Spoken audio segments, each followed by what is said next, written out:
Bismillahirrahmanirrahim. Assalamualaikum warahmatullahi wabarakatuh. Alhamdulillah wassalatu wassalamu ala rasulillah wa la hawla wa la quwwata illa billah. Asyhadu an la ilaha illallah wahdahu la syarikalah wa asyhadu anna muhammadan abduhu wa rasuluh. Allahumma salli wa sallim wa barik ala Muhammad wa ala alihi wa sahbihi wa mawalah.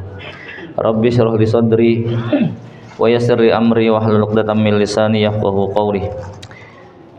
Jamaah Bapak Ibu yang semoga dirahmati Allah Subhanahu wa taala. Alhamdulillah kita bersyukur memuji Allah Subhanahu wa taala.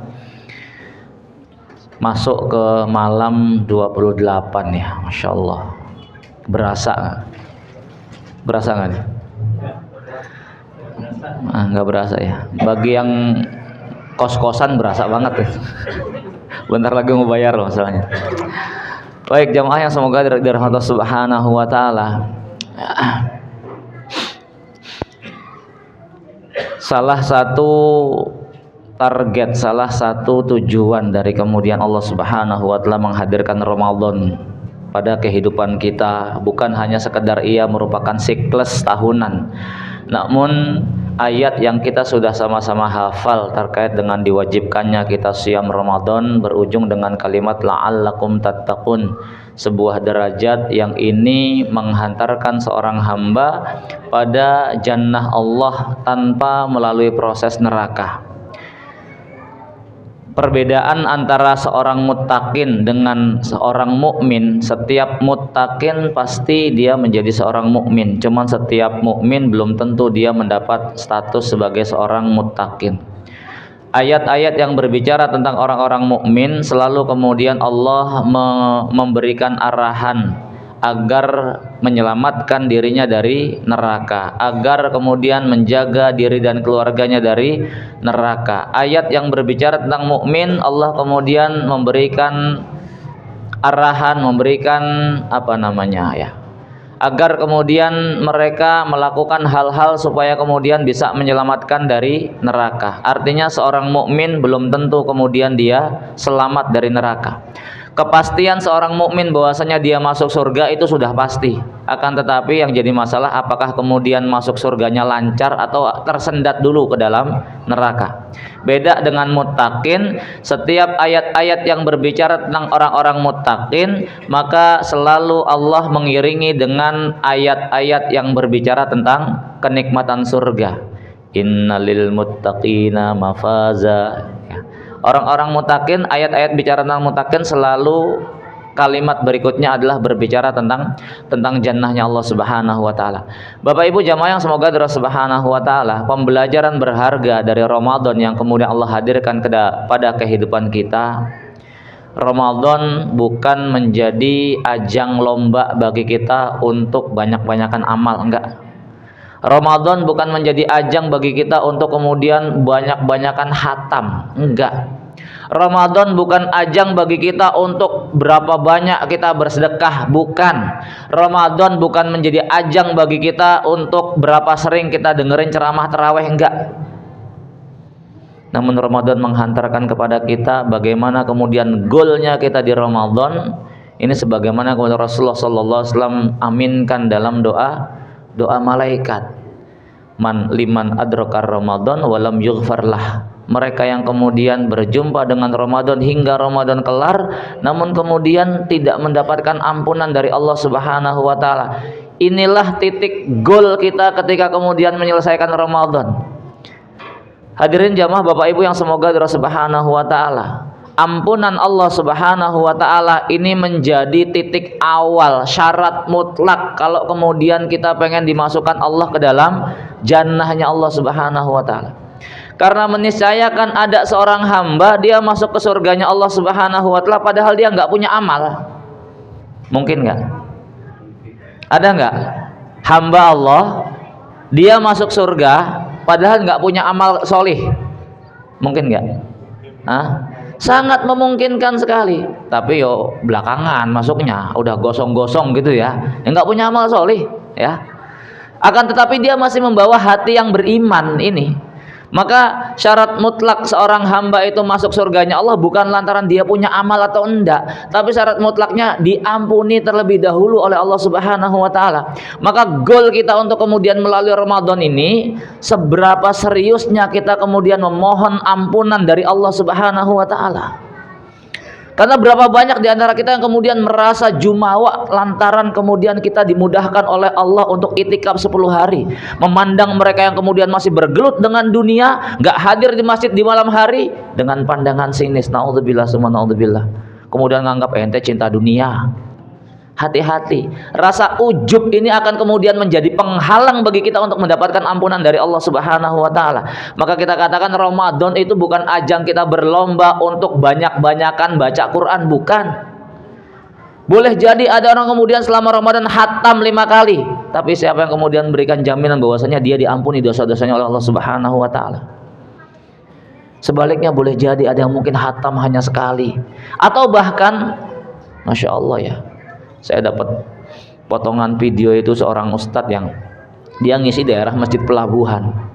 Habis ngisi kajian kemudian datang salah satu jamaahnya, cerita langsung nangis.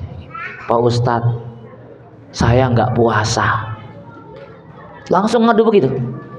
Pak Ustadz, saya nggak puasa, tapi gara-gara saya nggak puasa 5 orang manusia bisa puasa semuanya. Kalau saya puasa maka 6 orang yang jadinya nggak puasa. Saya tulang punggung keluarga, kerjanya kuli panggul di pelabuhan. Kalau saya puasa nggak mungkin kuat kerja. Tapi gara-gara saya puasa, saya bisa menjadikan keluarga saya di rumah ini jadi puasa. Kalau saya nggak puasa ya, karena saya akan kuat bekerja. Tapi kalau saya puasa, saya nggak kerja, nggak menghasilkan ma'isyah, nggak menghasilkan rupiah, otomatis di rumah nggak ada yang bisa sahur. Gimana itu? Lihat. Ini kecerdasan seorang ustadz diuji, karena bicara fikih itu bukan hanya sebatas hitam di atas putih.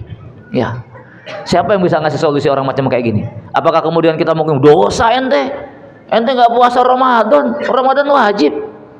Coba. Bicara fikih itu bukan hanya sebatas hitam di atas putih ya. Namun lihat bagaimana Rasulullah SAW ketika kemudian para sahabat bertanya, enggak setiap pertanyaan itu dijawab dengan jawaban yang sama. Padahal pertanyaannya sama, tapi Rasul bisa ngasih jawaban tuh beragam, berbeda-beda, sangat bersesuaian dengan siapa yang bertanya. Inilah salah satu cerdasnya Rasulullah SAW dalam memberikan jawaban daripada umatnya. Maka kita dalam kemudian menyikapi kaum muslimin yang mungkin hari ini kita lihat mereka di luar masih ya sekalipun ngumpet-ngumpet gitu ya, jangan kemudian gegabah, jangan kemudian merasa diri ini lebih mulia, jangan kemudian merasa diri ini lebih tinggi, karena demi Allah tidak ada yang memberikan jaminan kepada kita apakah dosa-dosa kita diampuni oleh Allah Subhanahu wa taala.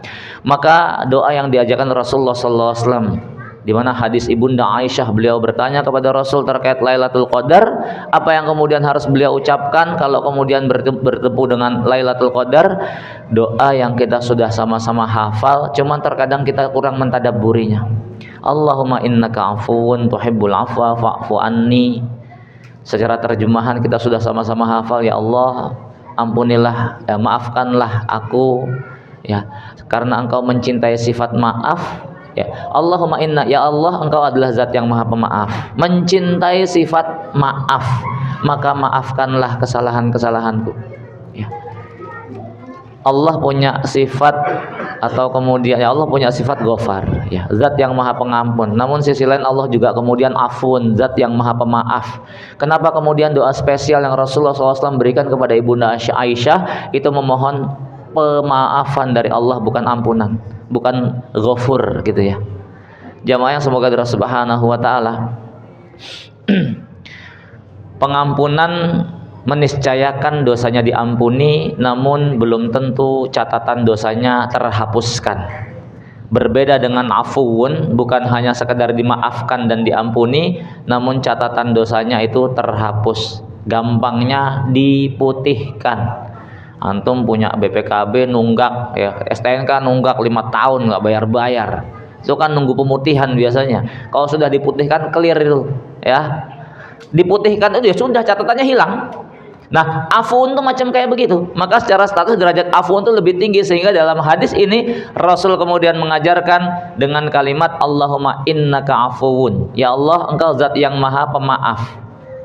Namun ini yang kemudian kita kurang perhatikan. Kalimat berikutnya tuhibbul afwa. Engkau mencintai sifat maaf.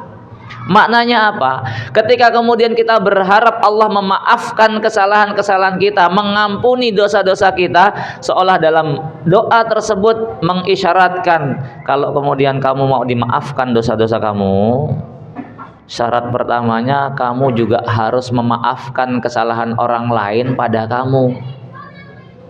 Gitu ya. Kalau kemudian kita saja berat buat memaafkan kesalahan orang, jangan berharap kemudian Allah bakal maafin kesalahan kita. Padahal sikap kita terhadap makhluk Allah ini berbanding lurus dengan sikap Allah terhadap kita. Sikap Allah terhadap kita itu berbanding lurus dengan sikap kita terhadap makhluk-makhluknya Allah Subhanahu wa taala. Wallahu fi aunil abdi madamal abdu fi auni akhihi. Allah akan senantiasa menolong hambanya selama hamba itu menolong saudaranya. Kita pengen minta ditolong sama Allah, tapi kita nggak pernah nolongin orang lain, nggak mungkin. Karena apa yang kemudian kita lakukan itu berbanding lurus dengan apa yang akan Allah berikan kepada kita. Maka ketika kita memohon ampunan, memohon pemaafan dari Allah Subhanahu wa taala, jadilah kita hamba yang kemudian mudah memaafkan kesalahan orang lain. Suami maafkan kesalahan istri, nggak usah kemudian gengsi. Ya, istri juga kayak begitu. Saudara, abang maafkan kesalahan adik, adik maafkan kesalahan abang, nggak usah gengsi. Hal yang menjadikan kita berat buat memaafkan kesalahan orang lain, diakui atau tidak diakui, ada perasaan bahwasanya kita lebih tinggi daripada orang itu. Ya, ada perasaan kita merasa lebih tinggi daripada orang tersebut. Padahal sikap jumawa, sikap ujub, sikap merasa lebih baik, ini adalah kalimat iblis ketika kemudian Allah perintahkan untuk sujud di hadapan Nabi Adam alaihissalam. Hadirin ma'asyiral muslimin rahimakumullah, maka Allah ingatkan di dalam ayatnya, tilkad darul akhirah naj'aluha lilladzina la yuriduna 'uluwan fil ardi wala fasada. Itulah negeri akhirat. Kenikmatan negeri akhirat itu Allah persiapkan, Allah peruntukkan untuk mereka-mereka la yuriduna fil ardi uluwan, yang tidak ingin, yang tidak menampakkan sikap ulu, merasa lebih tinggi, ya, takabur, kiber, ya. Hadirin jamaah yang semoga dirahmati Allah Subhanahu wa taala. Maka mumpung masih ada kesempatan ya, tinggal 2 hari lagi kalau nggak salah ya. Ini kan malam 28, 29, kalau dapat sampai 30 berarti 3 malam lagi kan. Kalau nggak ya berarti 2 malam lagi ya. Mumpung masih ada kesempatan bagi kita untuk kemudian mengejar ketertinggalan yang kalau kemudian merasa tertinggal, mumpung bagi kita masih punya kesempatan untuk mengejar ampunan dari Allah Subhanahu wa taala, karena memang Allah perintahkan wasari'u ila maghfirah. Ini yang paling pertama kali, wasari'u ila maghfiratim mir rabbikum. Bersegeralah untuk menggapai ampunan dari Rabbmu, baru kemudian wa jannah. Ya, bukan kemudian wasari'u ila jannah baru kemudian maghfirah, enggak, karena syarat kemudian masuk jannah harus adanya ampunan terlebih dahulu. Maka bagi mereka orang-orang yang sudah meninggal dunia, kita katakan tidak ada yang paling dibutuhkan oleh mereka yang hari ini sudah masuk ke alam barzah kecuali ketulusan kita orang yang masih hidup ini, Pak. Ya, ketulusan kita orang yang masih hidup untuk kemudian memohonkan ampun bagi mereka yang sudah meninggal dunia. Maka dalam kesempatan ini saya juga menyampaikan ya, kita katakan tidak ada orang yang paling peduli kepada kita ketika kemudian kita meninggal dunia. Tidak ada orang yang paling tulus mendoakan kita ketika kita meninggal dunia kecuali anak-anak kita. Antum berharap dari teman-teman supaya kalau kita meninggal nanti mohonkan ampun ya, itu cuman hari pertama tok. Tatkala tersiar kabar si fulan meninggal, hari itu saja kemudian innalillahi Allahumma gfir lahu warhamhu. Kalau nyebarnya di WA itu juga doanya cuma stiker doang, ya. Iya kan? Kita nggak ngucapin doa, itu cuma stiker doang, kirim stiker innalillahi wa inna ilaihi. Hanya hari itu tok, besok masih ada yang ngirim stiker. Gak, anak-anak kita. Ya. Maka Kalau punya anak yang banyak ya, biar yang doain juga banyak masalahnya ya. Bapak Ibu jamaah yang semoga Allah Subhanahu wa taala ya. Ya, poinnya bagaimana kemudian di penghujung Ramadan ini kita lebih serius lagi untuk kemudian menggapai ampunan dari Allah Subhanahu wa taala. Karena memang Ramadan ini Allah jadikan bagi kita sebagai ajang untuk berlomba-lomba meraih ampunan dari Allah Subhanahu wa taala. Jangan sampai qiraatul Quran kita, hatamnya kita berkali-kali, tarawihnya kita yang enggak pernah terputus, kemudian zikirnya kita, kemudian macam-macam, itu justru kemudian menimbulkan ujub di dalam hati kita, yang dengan ujub ini tanpa kita sadari justru malah menghanguskan pahala-pahala daripada amal-amal kita. Demikian, mudah-mudahan berikan manfaat. Aku qouli hadza subhanakallahumma bihamdika asyhadu an la ilaha illa anta astaghfiruka wa atubu ilaik. Wa sallallahu ala nabiyyina Muhammad. Assalamualaikum warahmatullahi wabarakatuh.